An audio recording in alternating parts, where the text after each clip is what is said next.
Falcon plus home UPS किसी भी battery के साथ यूज किया जा सकता है। ये ऑप्शन सिर्फ और सिर्फ सुकैम फैल्कन प्लस में अवेलेबल है कि आप अपने बैकअप नीड के अकॉर्डिंग बैटरी साइज को चूज कर सकते हैं। आमतौर पे अलग अलग इन्वर्टर में अलग अलग चार्जिंग करंट फिक्स्ड होती है, जैसे कि किसी इन्वर्टर में 10 एम्पियर और किसी इन्वर्टर में 12 एम्पियर फिक्स्ड होती है। और उन इन्वर्टर्स में हम छोटे एच की बैटरी नहीं लगा सकते। लेकिन हमारे लिए जानना बहुत ज़रूरी है कि एच होता क्या है। एच का मतलब है एम्पियर आर, जो आपकी बैटरी कैपेसिटी का मेजरमेंट है। सरल भाषा में एच एक इंडिकेशन है कि कितनी एनर्जी हम इस बैटरी में स्टोर कर सकते हैं। बैटरी में एनर्जी को स्टोर करने के लिए हमें बैटरी को एक फिक्स्ड एम्पियर से चार्ज करना होता है, जिसे हम चार्जिंग करंट कहते हैं। एग्जाम्पल के तौर पे, अगर आपके इन्वर्टर को एक 150 एएच की बैटरी को चार्ज करनी है तो उसे 15 एम्पियर की चार्जिंग करंट की ज़रूरत पड़ेगी। बैटरी को कितने एम्पियर से चार्ज करनी है, इसे जानने के लिए एक बहुत सिंपल फॉर्मूला है, C/10, जहां C का मतलब होता है बैटरी की कैपेसिटी और 10 है चार्जिंग टाइम।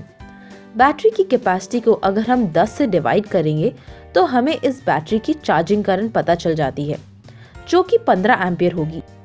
आसान शब्दों में एक बैटरी की मैक्सिमम चार्जिंग एम्पियर उसके एएच वैल्यू का 10% होता है। अगर इससे ज़्यादा एम्पियर से बैटरी चार्जिंग करेंगे तो बैटरी ओवरचार्ज होती रहेगी और कुछ ही महीनों में आपकी बैटरी खराब हो जाएगी।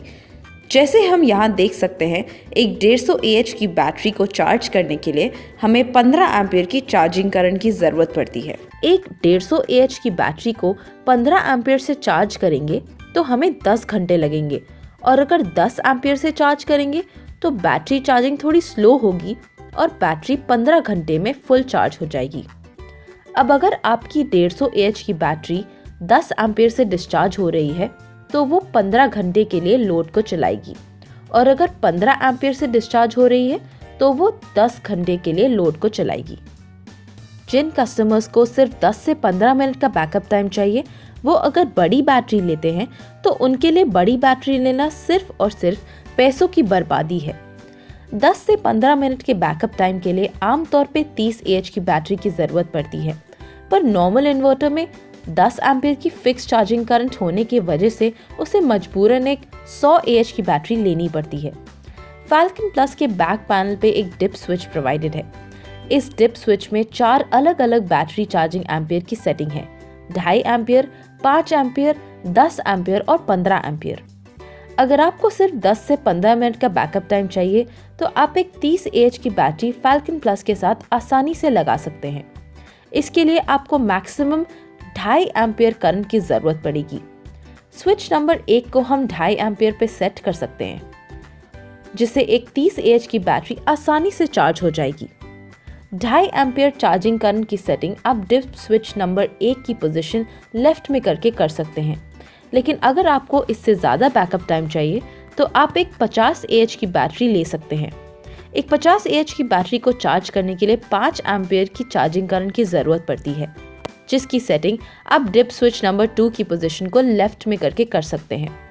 और ज़्यादा बैकअप टाइम के लिए अगर किसी को अपने घर में 120 एएच की बैटरी लगानी है तो 10 एम्पियर की चार्जिंग करंट की ज़रूरत पड़ेगी, जो फैल्कन प्लस के डिप स्विच नंबर 3 के पोजीशन लेफ्ट में करके कर सकते हैं। और भी अधिक बैकअप टाइम के लिए 200 एएच की बैटरी आप फैल्कन प्लस के साथ इंस्टॉल कर सकते हैं, जिसे चार्ज करने के लिए 15 एम्पियर की चार्जिंग करंट की ज़रूरत होती है, जिसकी सेटिंग आप फैल्कन प्लस के डिप स्विच नंबर 1, 2 और 3 को राइट में करके कर सकते हैं।